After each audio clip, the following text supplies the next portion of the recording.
I love fighting games. If you couldn't tell by me slipping a reference to one in almost every video, it's my favorite genre, and one that I've probably put way too much time into. While I'm not particularly great at any one game, I'd consider myself half decent at a fair few of them, and I have a pretty wide knowledge of the genre. But across the pond in the land of platform fighters, I have no idea what's going on over there.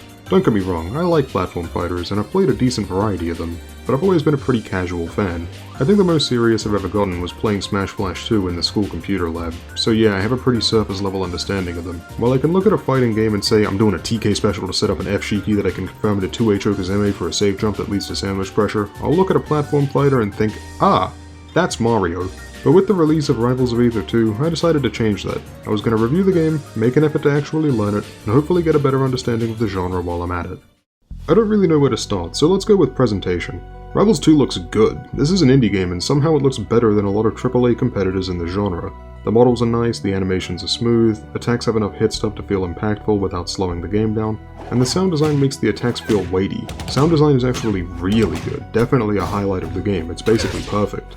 Oh yeah, the soundtrack bangs too, I can't think of a single bad track in here. I also like the seamless transition from the menu music to character select, it's very nice.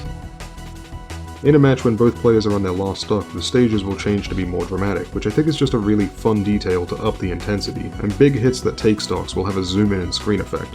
I've never seen this trigger on a move that didn't kill, so you won't get baited by it either. The in-game HUD is one of the best I've ever seen. Portraits are mirrored in 1v1, so the percentages are always the same distance from the center, which they're actually pretty close to. This lets you glance down and quickly check damage without needing your eyes to travel much or cross over a character portrait. Percentages are displayed above characters too, so you can always keep your eyes on your opponent. In free-for-all, the portraits don't face each other, but once a player is knocked out, their portrait will darken and lower a little.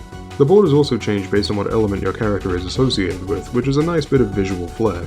At the top you get not only icons and player names, but the set score too. Hell, if you ran a netplay tournament for this, you probably wouldn't even need a custom stream overlay. Sure, you'd miss out on showing where in the bracket you are, but you've got basically everything else covered.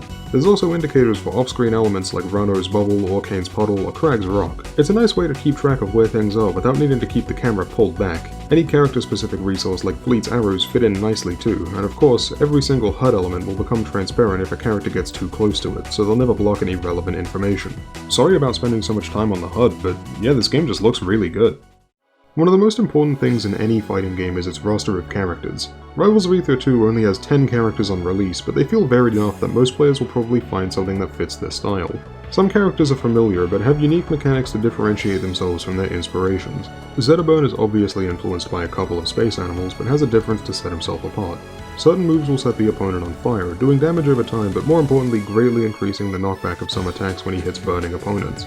Clarence shares a few similarities with a certain swordsman, but expands on the tipper mechanic by making the tip of her sword not only increase damage and knockback, but hit stop too, allowing for better confirms if your spacing is right. People who play rushdowns or sword characters in Smash will feel pretty at home with these two, but they bring enough of their own unique style to keep them from feeling like just imitators.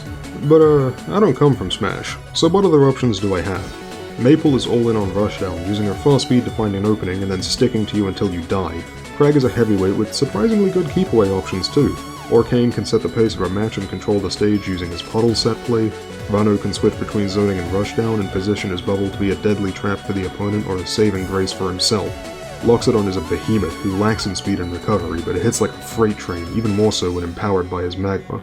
Fleet can float for greater mobility while pestering the opponent with projectiles. Oh, and she can stick a bomb to you too. Raster is king of the skies with unparalleled control of the air, but is extremely light and dies very early. And Forsburn, I don't even really know how to describe this. He can put up smoke screens to turn invisible, send out a decoy clone, and absorb the smoke to charge a devastating kill move. It's kinda like Wario's WAP, but you have to actually work for it.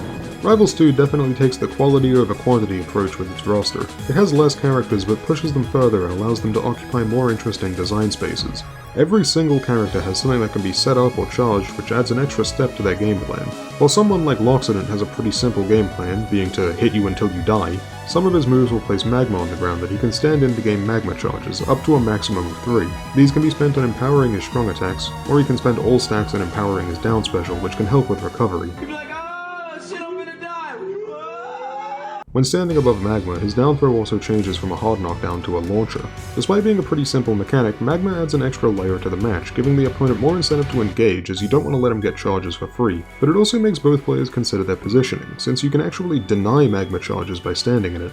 It's a cool mechanic that sets him apart from other heavyweights, but also adds extra decision making for everyone in the match. Another benefit of a smaller roster is that it makes each character's tools feel more unique to them. Claren is the only character with a counter, which makes it feel more like her tool than simply a tool she has, as opposed to something like Smash Ultimate, where everyone and their dog has a counter, and only like 2 of them are interesting. Claren's counter sets up a field that stops projectiles, which is important because she's the only character on the roster without a projectile of her own. It basically forces you to play her game while never feeling too oppressive because it's tied to a counter, something you had to trigger. You messed up, and this is your punishment. It also represents her personality. Claren seems pretty no-nonsense, so it makes sense that she would tell you to get out of here with your gimmicks and fight on equal terms.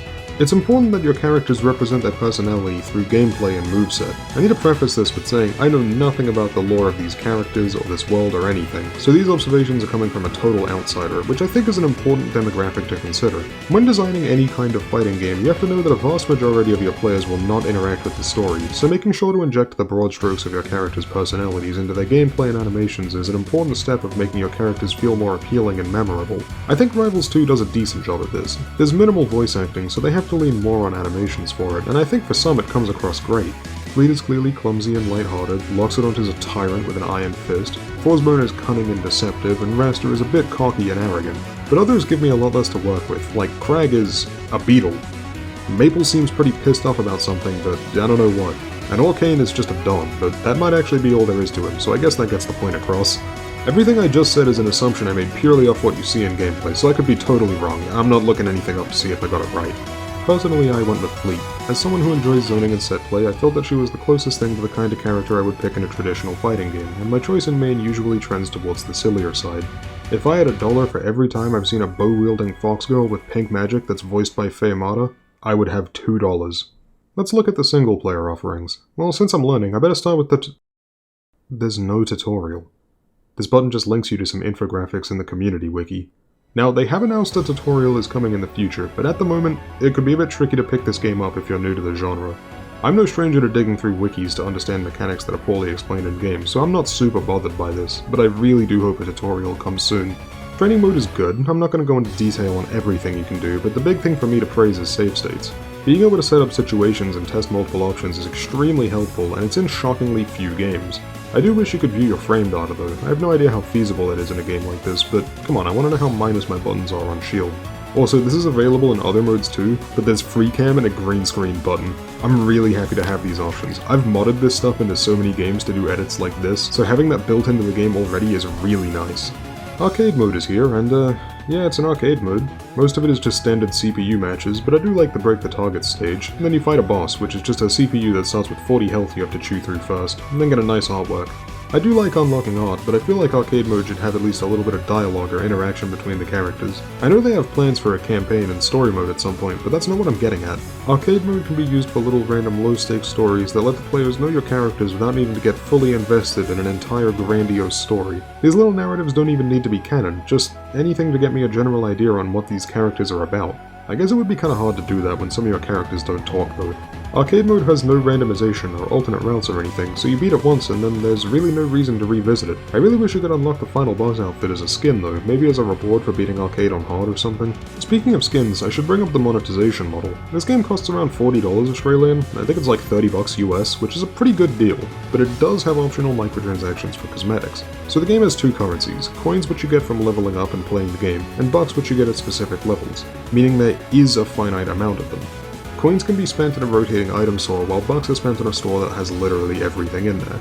I'm not sure everything shows up in the rotating shop though. I think these skins are locked behind the limited currency, so you can't actually unlock everything by grinding. I have a lot of problems with this type of monetization, but it's the way gaming has been trending lately, and I think it's handled well enough here. They've said all future gameplay content, like characters and stages, will be free, so instead of making money off of DLC sales, they've opted for this system, and I can't really blame them for that. At the end of the day, these are all just cosmetics, and I'm probably not going to buy them anyway. Okay, let's get into a match. Now that we're in-game, how does it feel? Well, initial impressions are pretty good. Characters have 3 attack buttons, Attack, Strong, and Special. Attack does your jabs and tilt attacks, Strong is essentially legally distinct smash attacks, and Special is for your special moves, what a surprise. Having Attack and Strong on different buttons is something I love to see in platform fighters, since it's something that kind of annoys me in Smash. I'm sure it's just my lack of experience, but I often end up getting smash attacks while trying to do a tilt, and end up using my C-stick exclusively for tilts. Splitting these onto different buttons not only makes it much more comfortable for me, but I still still have the option to use my C-stick so my muscle memory doesn't get thrown out the window. And if you're used to Smash Bros, you can enable a control setting that makes strong attacks have smash attack inputs too. It's worth noting that unlike a lot of modern platform fighters, you cannot do tilt attacks out of dash, instead it'll come out as dash attack. I know some new players who have expressed frustration at this, as it can feel like your character isn't doing what you want them to do. However, learning how to wave dash to space my tilts properly was pretty satisfying to learn, and it's a lot more committal than a dash. This isn't an arbitrary skill check. Wave dashing into a tilt has different risks than what theoretically dashing into a tilt would. If they let you tilt out of dashes, it would undoubtedly change the flow of the game. It's one of those things where it can be hard to gauge whether the boost in accessibility to new players would be worth the impact it would have on the competitive scene, and it's something that I definitely don't have enough experience to properly weigh in on. It's just an observation I made while playing. Not to say the game isn't accessible though, far from it. I'd actually say it's pretty easy to pick up. The only real problem is the lack of a tutorial, but once again, that's coming soon. When they do add it though, I hope they go the extra mile. Don't just stop at explaining the core game mechanics, go a bit further. Explain character-specific mechanics, and do advanced stuff like ledge dashing and shield dropping. Maybe split the tutorial into multiple categories of varying complexity, like how most fighting games do nowadays. You can absolutely put advanced things in your tutorials. Guilty Gear Strive was designed to be a more accessible fighting game, and even it explains stuff like fuzzy blocking in its mission mode. Rivals 2 is very different to Rivals 1. They added a shield, grab, and ledges, making it ironically feel a lot closer to Smash than its own predecessor. Personally, I'm very happy with these mechanics being put into the game. It's always been weird to me when I play a platform fighter without them. It feels like an inherent rock-paper-scissors games where grabs beat shields, attacks beat grabs, and shield beats attacks, but some games are like, hey, we took away the paper and the scissors, and so I'm just sitting there throwing rocks the entire match. Grabs are actually pretty unique here. Your opponent is always grabbed for a set amount of time, no need to mash out, which is a godsend for me. I can't stand mashing mechanics in games, and I feel like I'm probably not alone in thinking that, because a lot of games have either been toning them down or outright removing them. Once you grab someone, you can throw them in one of 4 directions, or do either a normal or special pummel. You can only do 1 pummel per grab, and a normal pummel does 8%, while a special pummel does a character-specific attack, usually interacting with their gimmick. But if your opponent inputs the same type of pummel as you, they'll actually break the throw and escape. This adds a risk-reward to grab situations, where you can either stay safe and just throw them, or go for a little extra if you're willing to gamble on doing a pummel. It reminds me a bit of the TAC system in Marvel 3, where you can extend combos with a launcher in 3 directions. Up TAC gives no meter, side TAC drains a bar from the opponent, and down TAC gives you a bar. The opponent can break a TAC attempt by inputting the same direction as you, so there's a minigame being played about what I want. For example, Phoenix wants a lot of meter, so I'd be inclined to do side TAC to drain it, but my opponent probably also knows this, so they'll be more likely to do a side break. So instead I should do a different one, but that might encourage them to give up the safety of doing side breaks. At least I think this is how the system was designed. In practice you're going to do an infinite here, but I doubt that's what the devs actually intended. Rivals 2 pummels might seem like a 50-50 since there's 2 options, but special pummels are usually more threatening, and therefore more likely to be the break your opponent does. It depends on the character too. I can live with a bit of smoke on my screen, so I'm more open to trying to tech a normal pummel against Forsburn, but against someone like Raster, I have my finger glued to the B button. I am not trying to hold that. Shielding is your primary defensive option, and it works about how you'd expect it to. They're not so strong that pressuring them feels worthless, but they feel good to use as the defender. They also never get smaller, so you don't have to worry about getting shield poked. Outside of shielding, you still have a plethora of defensive options in rolling, spot dodging, and a parry. Parry is the most unique of these, being a short window with lots of recovery that when activated gives you invincibility and stuns the opponent for a big punish. And I mean short window. I don't have the exact numbers on this, but I'm gonna guess like 5 frames at the max. It also reflects projectiles, so to all the people who rolled their eyes when I said I liked zoners, there's a universal option for dealing with it here. When you parry a projectile or anything else, you won't stun your opponent, but you will still get a bunch of invincibility to chase them down. It's a high-risk, high-reward option that doesn't come up much at my level of play, but I imagine once you get better at the game, this is huge. The only mechanic I'm not sold on is crouch cancels and floor hugging in general. There's been a lot of discussion around whether they're too strong, which I can't really weigh in on. I'm not nearly good or experienced enough to have an opinion on it, but I can say that it just doesn't feel very fun to play around. Being punishable on hit is usually a death sentence for moves in 2D fighters, and here you can punish so many things on hit. I know these genres are different and it's not really fair to compare them, but it doesn't change that getting punished for hitting your opponent just feels really bad and isn't fun. It's not that the game lacks defensive options. You've got shield, roll, spot dodge, parry, DI, and just straight up having good movement. Even in Oki situations you have multiple get-up options. Crouch cancels just feel pretty tacked onto a system that already works fine. But like, I'm a silver player, what do I know? I mentioned good movement a few sentences ago, and yeah, movement feels really good. The game is fast, but not too hard to control. It has an input buffer, I don't know how long it is, but it's long enough that things like wave dashing feel pretty consistent, even for a beginner like me, but it's not so long that it makes misinputs happen, or generally makes it feel like your character has a mind of their own. It's that perfect amount where you probably won't notice it subtly helping you out. Rivals 2 has 10 stages, 5 standard and 5 counterpick options. Where I come from, every stage is just a rectangle, and the only factor that comes up in tournament is if they lag the console, so we all play Strive on the one stage that washes out all the color, even though we have like 5 that aren't laggy at all. I don't really know a lot about the depths of how each stage affects each character, but I will talk about the platforms. I assume it's just because I'm bad at these games, but I always kinda struggle with platforms. I find them hard to utilize since I feel like I get stuck on them. I'll get caught on ledges, jumping off puts me in a bad position, and just dropping through them is weirdly difficult. I try to avoid them when I can, and usually pick stages like Final Destination or ones with minimal platforms. I don't have this problem with Rivals 2. Platforms let you wave dash off, you can drop through them out of a shield, and wave landing on them feels great. Getting on and off of platforms feels really smooth to incorporate into my movement, and you can even do stuff like cancel the recovery of a move by sliding off. Once I figured all this stuff out, it just kinda clicked. I realized that it feels incredible when you can make the stage work for you, not against you, and I'm actually kinda happy that this game doesn't have an FD equivalent.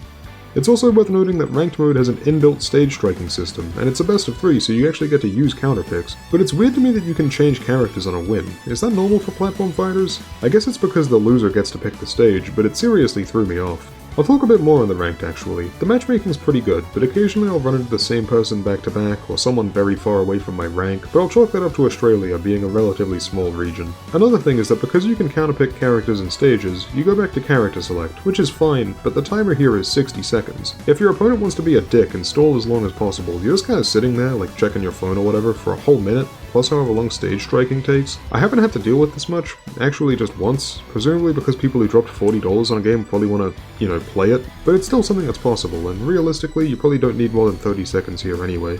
Oh, and this seems like the best place to bring this up. The netcode is really good. It uses server-based rollback, and it's the smoothest experience I've had with any platform fighter.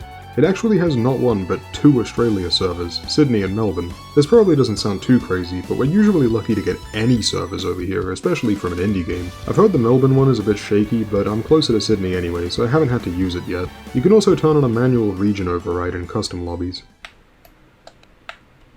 Ooh, why is That's that good MS. Why is the ping? Because you're in Honolulu. What the fuck? Rivals of Aether II is probably the best introduction I could have for learning this genre properly. I've still got a long way to go, but I've had a lot of fun with my time so far. I doubt I'll compete or anything, but it's given me a different perspective on platform fighters and allowed me to appreciate them in a new way. If you're a super casual player, I don't know if I'd recommend this as the single player offerings are pretty limited at the moment, but if you're in that spot where you're not really casual but not quite competitive either, then this game is an almost perfect jumping off point. A lot of what I've said is subject to change as this is the launch version, and there's a lot of post-launch content planned between new characters, modes, and whatever else they choose to add. I feel weird reviewing a fighting game as it releases since I think the state they end up in is a lot more important, but this is an amazing foundation for something that with the right support could grow into an even more incredible game. I look forward to seeing where it goes, and have faith that Rivals of Aether II will only get better from here.